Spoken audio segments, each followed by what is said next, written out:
two or three are gathered together in my name, there I am in the midst of them.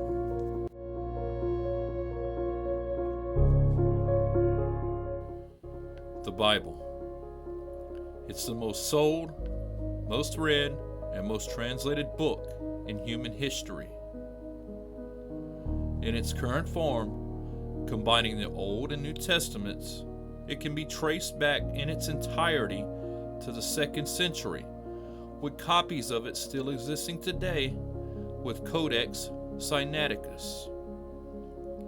It contains many theological mysteries, and often the deeper meaning gets lost in the many translations that it's gone through over the past 2 millennia. Now, while many have their own religious understanding of the verses contained in it, some of them hit at a deeper connection between the human mind and spirit and a universal presence that can manipulate the fabric of space and time. That type of power is science fiction to academics. Yet here, in this book of books from 2,000 years ago, is a passage that is considered a no-brainer to the faithful, yet could it be long-lost instructions for those willing to have faith in its directions that it offers?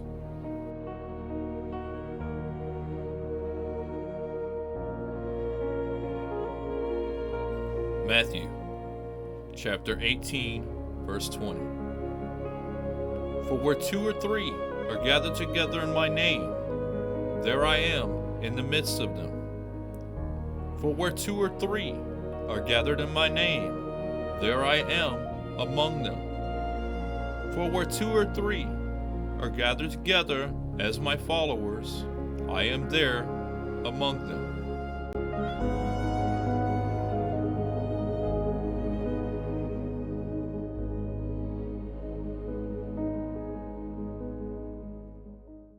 On the night of Halloween in 1936, a young University of SoCal engineer stood staring at the night sky as he thought about the applications of the achievement of his that he had just witnessed.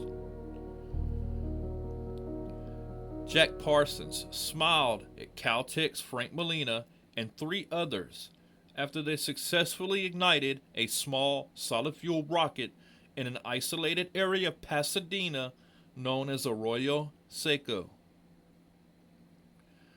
Parsons, who created the NASA and later military contractor JPL, which stands for the Jet Propulsion Laboratory, unknowingly had just took the first steps in what would become both a vital component of the military, but the space exploration race as well.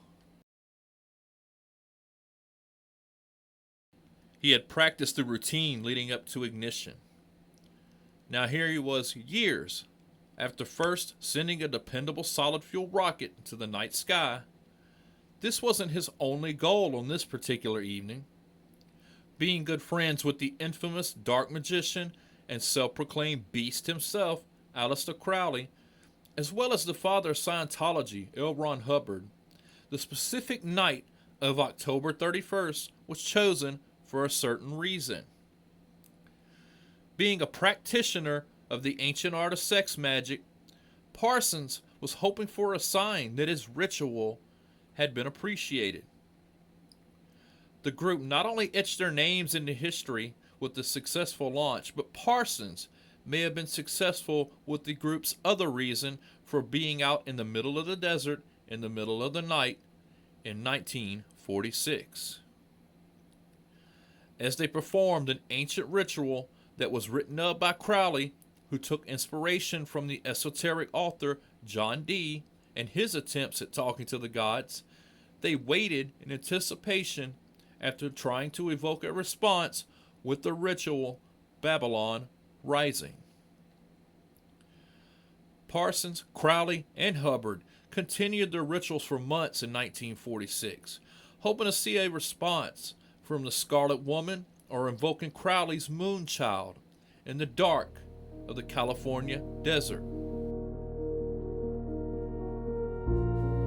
Jack Parsons, who later blew himself up in his own lab. He believed he had received divine help in the process of creating his rockets.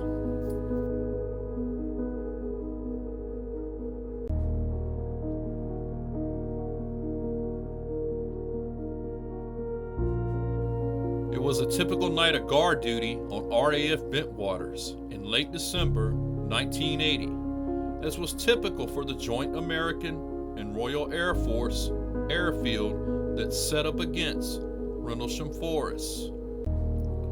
The base was a strategic post for the United States during the Cold War, and only 4 miles to the north sat RAF Woodbridge, which at the time, being top secret, it had nuclear weapons in storage in case of war with the USSR. The night before, strange lights were seen in the sky, and one had been reported to have landed inside the calm forest between the two bases. John Burroughs brushed this story off as he waited for his shift to end. Suddenly, near the east gate, a strange light in the sky appeared and seemed to be maneuvering towards the forest. A young airman named Laurie Bowen was stationed at the far east gate and watched as the strange orange and red light slowly descended below the tree line. Unbelievably, the bright orange light lowered into the forest and was visibly moving between the trees. A team that included Burroughs and Staff Sergeant Pendleton were dispatched to investigate the strange visitor. Being such a strategic and secret site for the Air Force, something unexplained and unexpected would not get so close to these critical sites without being identified immediately on radar. Yet here this object was, in such a heavily guarded and monitored area, not only being unidentified, but moving at will above and now just outside the strategic outpost. Burroughs couldn't believe the rumor from the night before was actually real, and now here it was, toying with the most advanced military in the world's heavily guarded perimeter. As Burroughs and the team entered the forest, the light would change colors from dark orange to bright red. As they approached the light, it seemed to move itself through the trees just enough to keep itself concealed by the heavy growth of timber. They had to wonder if the Soviets had invented some type of advanced stealth technology. But as they got a good look at the source of the light, they could tell that not only was this not the Soviets, but this object was not even from this world. The group suddenly stopped against their own will, and 45 minutes later, they came to in the forest in complete darkness and completely disoriented. The next day, they were ordered to write statements on what had happened and were ordered to sign paperwork and to not ever speak of this incident again, as they learned that their radio transmissions were being monitored, and for 45 minutes, the base heard nothing but unusual static. Both Burroughs and Pendleton would later undergo hypnotic regression, and despite the ridicule and derision about it from psychologists and academia, several well-accredited doctors have shown that the practice does allow for one to regress and relive events and even recognize and regain details of events in their memories past, but that they can't recall while they're conscious. While disturbing and hard to watch as he relives his harrowing 45 minutes of lost time, video of John Burroughs' regression in its entirety exists online today. Laurie, the young airman at the East Gate, would also later testify to what she remembered in a taped conversation with UFO researcher Linda Moulton Howe.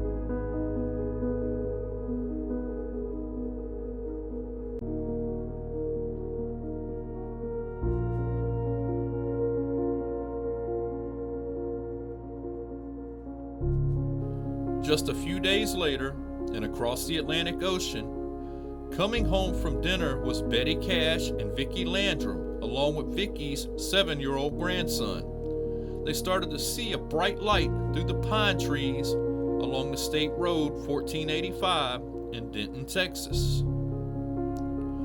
Piercing through the darkness of the night sky around 9 p.m. on December 29, 1980, this light would change the future for all 3 occupants in the vehicle. Betty said that they began to feel heat from this light, and Vicky screamed for her to stop the car immediately. Something told Betty to get out of the car and see what was now becoming visible over the treetops. She said there, in the night sky, was a bright diamond-shaped glowing object that was emitting heat and flames that were so hot till Betty could hardly touch the heated metal of the car door, as she felt like she was being burned from the inside out.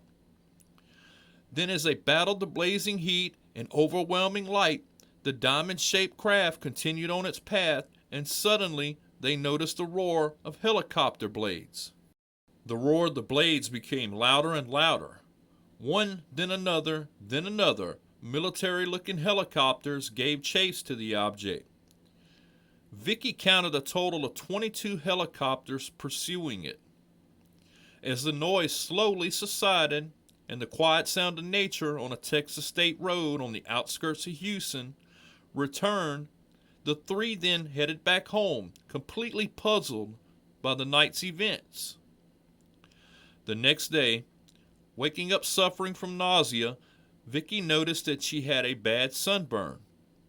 As she went to check on her 7-year-old grandson, he too was nauseated and suffering from a severe sunburn as well.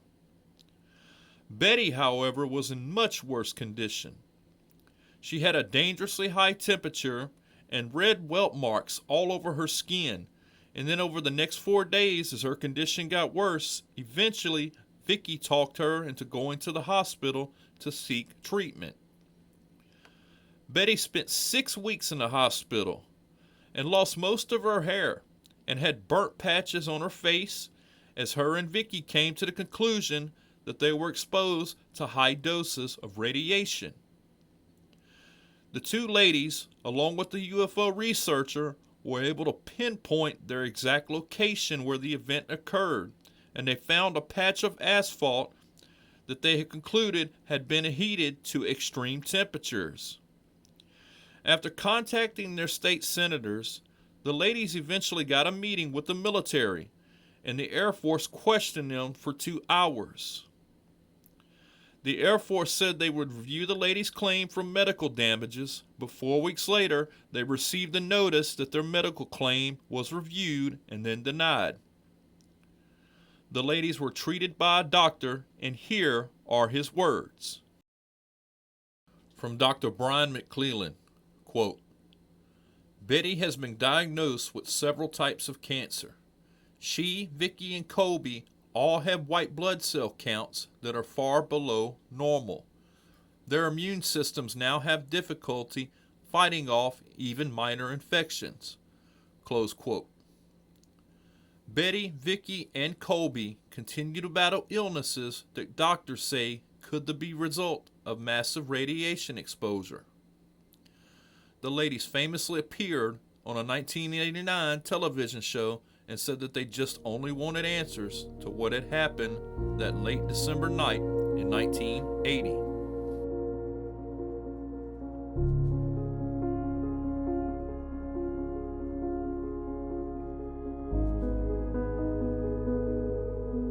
Three children would become famous in the Catholic community after a series of events in October 1917.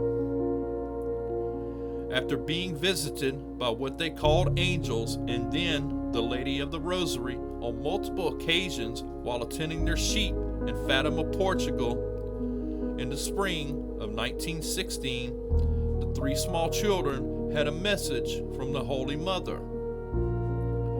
She said that through prayer, it would end the World War on 13 October, and that she would perform a miracle and reveal herself so that all may then believe. As word spread through newspapers, many pilgrims began to visit Fatima, and as October 13th approached, thousands gathered in anticipation as they looked to the sky. It had been a steady rain all morning, then suddenly the rain stopped and the clouds parted as the sun began to peek through the departing overcast. Tens of thousands of people began to point and get each other's attention as they stood in awe of what they were witnessing. The sun began to spin like a disk, and its rays were of different colors than usual as it lit up the drenched spectators and the landscape. The sun itself began to move and dip towards the earth as it zigzagged its way back to its typical position. The viewers began all noticing that the ground they were standing on, which was muddy from the persistent rain, had now dried to solid ground, and even their clothes they were wearing, drenched with rain, were now also dry. Thousands had been waiting and anticipated a miracle, and surprisingly, the miracle occurred.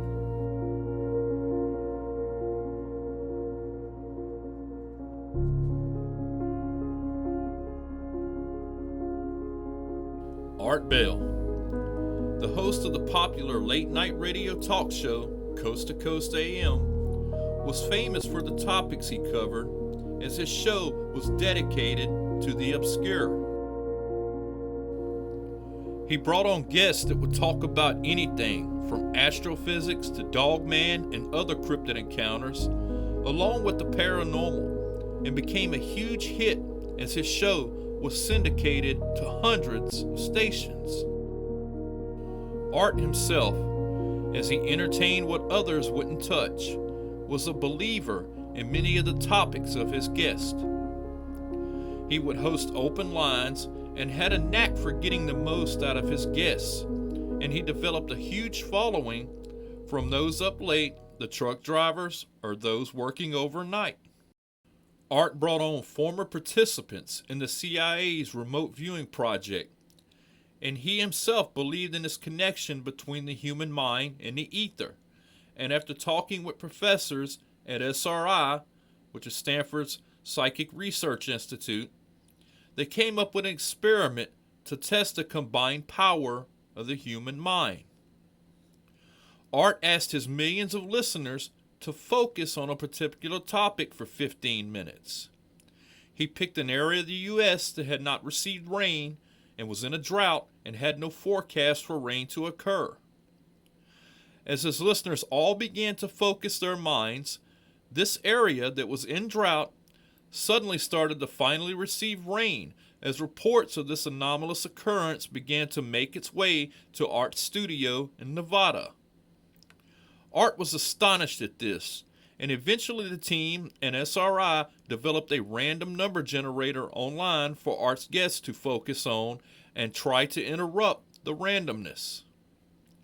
Art had another idea for this experiment, and several shows later, he asked his listeners to once again to focus on a particular topic. As Art's audience all began to focus on this new target, the phone lines at Peter Davenport's UFO reporting hotline began to ring. Peter eventually came on the show with a couple of witnesses he tracked down, who watched at night as a giant mile-wide triangle-shaped craft with 6 different lights on it had slowly floated over the city of Phoenix and its airport and had been seen by tens of thousands across the Southwest. After this, Art eventually decided to not attempt any more of his mass consciousness experiments as he feared unintended consequences.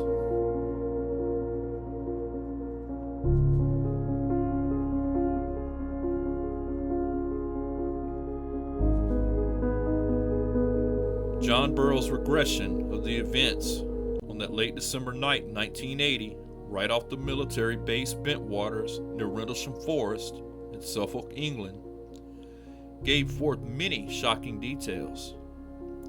Specifically the 45 minutes that he and Staff Sergeant Pendleton and one other, it revealed now what had happened during that missing time. They approached the bright glowing orange and reddish light, and it appeared to shield itself from direct view by using the trees. Pendleton became separated from the group as he and the officer were now making their way while extremely confused. In the end, they noticed that the source of the light was a triangle-shaped object with very strange markings that Pendleton later claimed he touched. The craft eventually lifted off through the canopy as the three men gathered themselves while extremely disoriented. The officer with the two had a tape recorder going the whole time, which the military confiscated but was later released through FOIA and is available online today.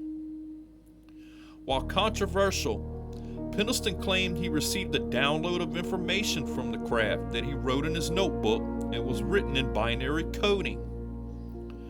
After being deciphered, the code pointed to several places on Earth through coordinates and said that the visitors were not pleased with the deception, which many consider is in reference to the governments of the world, covering up the fact that UFOs truly exist.